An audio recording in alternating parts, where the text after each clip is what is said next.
صباح الفل عليكم وصباح صنع في مصر.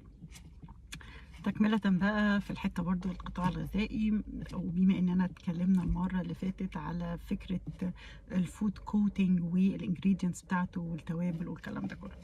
النهاردة عندنا قصة نجاح. قصة النجاح دي هي لشركة هتستغربوها تماما، هتعرفوا في الاخر، لان هي كلنا عارفينها ان هي ليها علاقة بيه المنظفات والحاجات بقى بتاعت الديترجنز والاستخدام الشخصي بقى وشاور جل والكلام ده كله.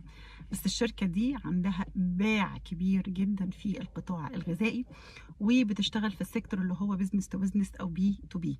يعني الشركات اللي بتشتغل برضو في المنتجات النهائية اللي بتديها لحضرتك بتاعت الفود اللي انت بتشوفها في السوبر ماركت، هي بتديهم الجزء الخاص بيها، سواء كان الجزء بتاع الالوان الصناعيه، سواء الجزء بتاع التوابل، سواء كانت التوابل دي سائله او انها بودر، الجزء بتاع مكسبات الطعم او العطور. مش بس على فكره، هي مش بتدي بس كمان للقطاع الغذائي، كمان بتدي في بعض المنتجات بتديها كمان للقطاع الدوائي لشركات الادويه. شركه مصريه موجوده من زمان على فكره، بنتكلم من اواخر الستينات موجوده في مصر.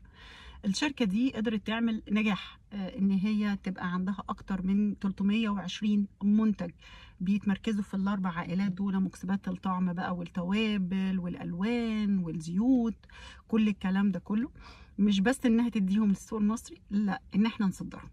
بنصدرهم برقم كويس وبورشن كويس بفضل الشركة دي، كلها متصنعة على أرض مصرية بأيادي مصرية في 3 مصانع كبار للشركة دي في مصر، وبيتصدروا لدول كتير، لأكتر من 32 دولة، أمريكا وأوروبا والدول العربية بيتصدروا لدول كتيرة.